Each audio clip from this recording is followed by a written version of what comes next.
Ndichikutambirai zvekare pano pahadzirari 263 pano pachake chikuzivisai manews updates ezvinhu zviri kuitika munyika yedu yeZimbabwe. Vadikani ndatigarei tasubscribe nekutena on the notification bell nekulaika this video. Wagara waita here izvozvo nokuti panapa uchawana zvese zvezvinhu zviri kuitika munyika yedu yeZimbabwe.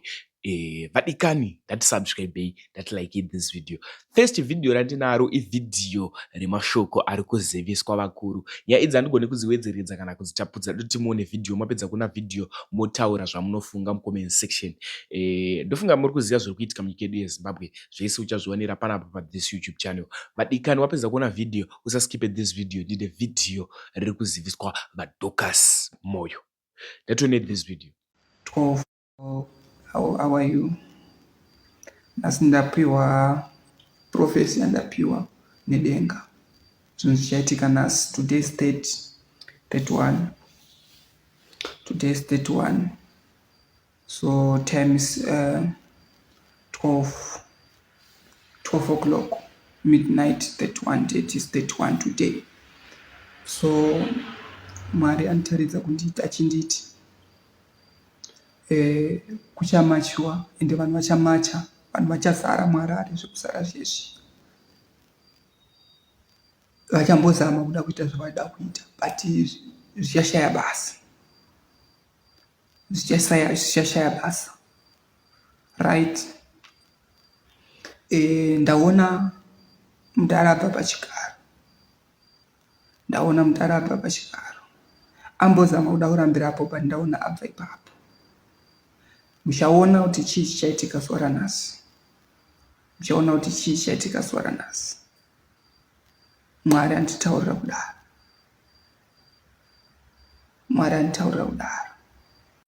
Next update inyaya iri kuenderana naDorcas Moyo. Ndofunga vadikani mukuziya post yakanyorwa naDorcas Moyo yakapa kuti vanhu vaite mutauro mastreets social media after anyora kuti ranganai henyu asi zvichakona.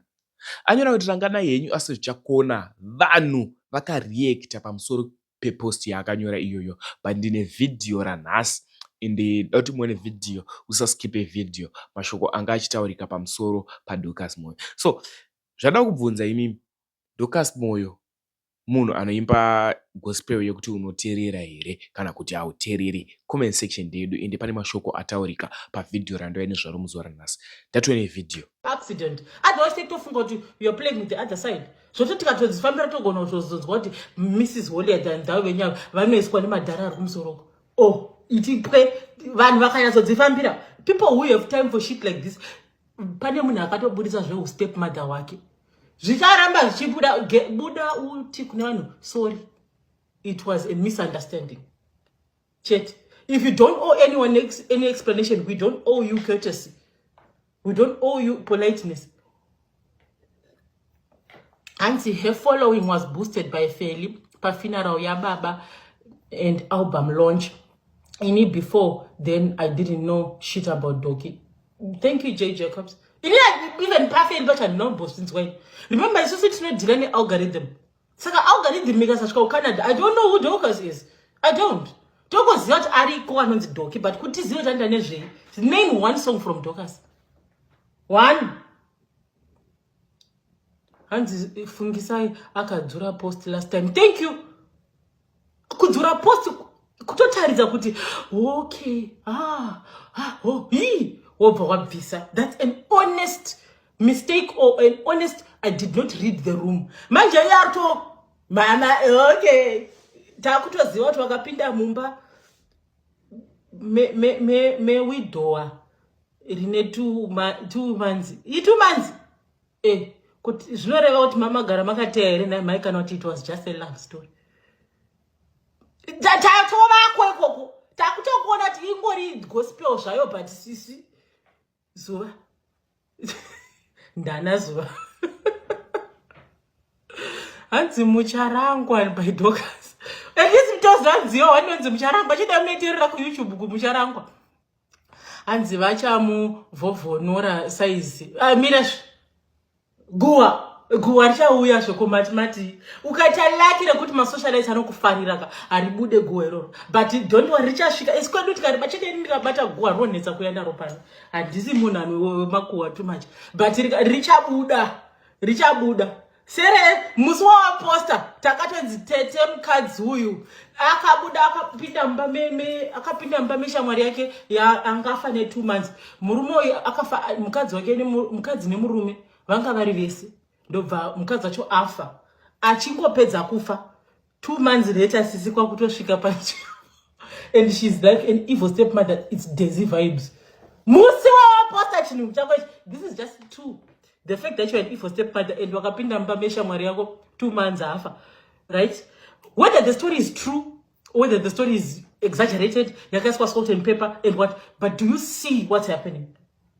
Do you see? Wakuvhurirwa skate shamwari. Apo oyo this madam Mai Sunday image yanga iri bo, no scandals, no chi, iko zvo wakuvhurirwa Pitcoat. What else is in there? How did you get that car? What is this thing ekwanzi by transporter gold ku Dubai? Iko zvoti kana zvine gold mukatika zvine vakuru vemasutusuta. Saka ungo transport gold utofugira hembe.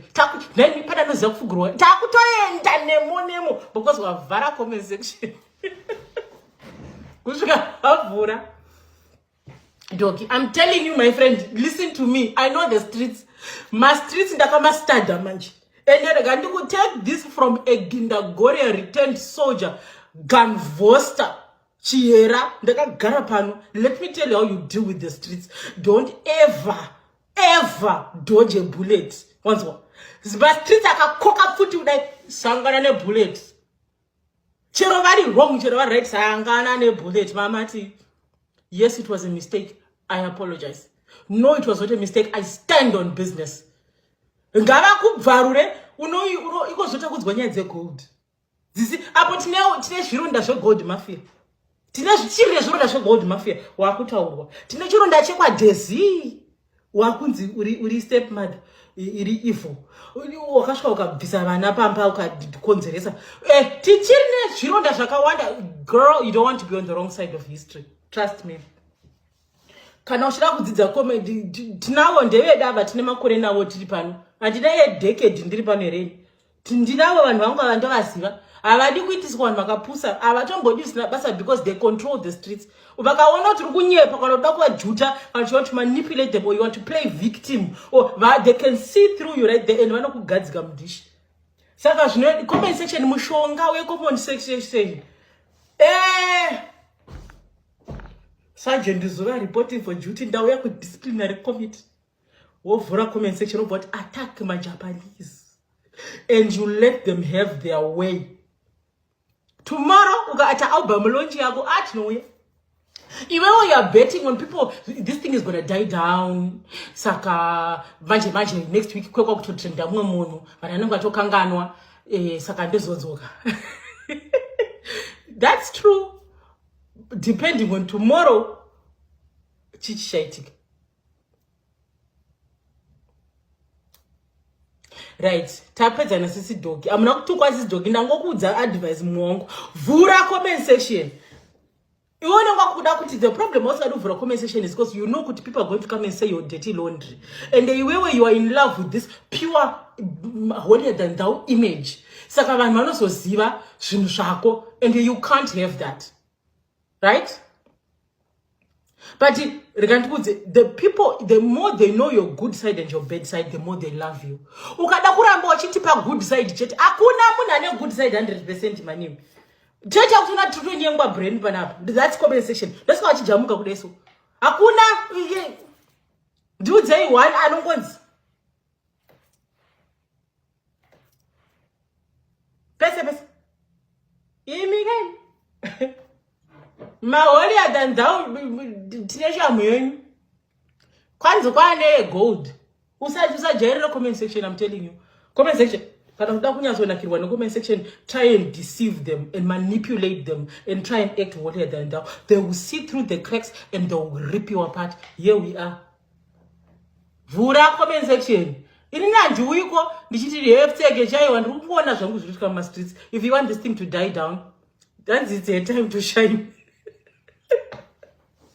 And the virtual comment section, you know, good time to shine. I know kugadzirira size. Comment section, unoshaya kuti zvituko munhu anozvione because he face inenge chibereko. Dude, what the fuck? Wazviona unoshaya kuti zvituko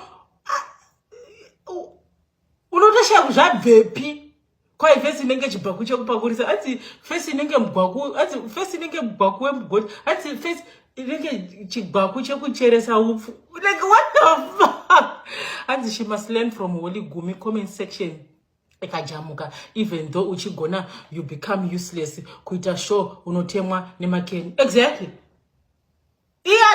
uchiri kuda kuti I'm holy takutoziva kuti hausi holy sisi takutoziva kuti you used to transport gold takutoziva kuti you are an evil stepmother takutoziva kuti wakapinda mba memunhu ane 2 months afa saka already we know kuti you are not holy so you might as well come out and face the bullet face the bullet kakungovhura comment section let the people have their way with you 2-3 days wokupedzera shungu kuswera mangwana paunoloncha album tinenge tiriko taura yeyu hasi zvichakona tiriko. That's comment section for you. Let them see your good side. Let them see your bad side. They will love you wakadaro. They will love you wakadaro. Kakasa kwaita, you are a human being. You make mistakes. But mukada kusama holier than thou perfect. They are waiting. Vanu vangu start kuzivi dogi. Iko shinoba kuzivi dogi. Anyway, let me be the devil's advocate.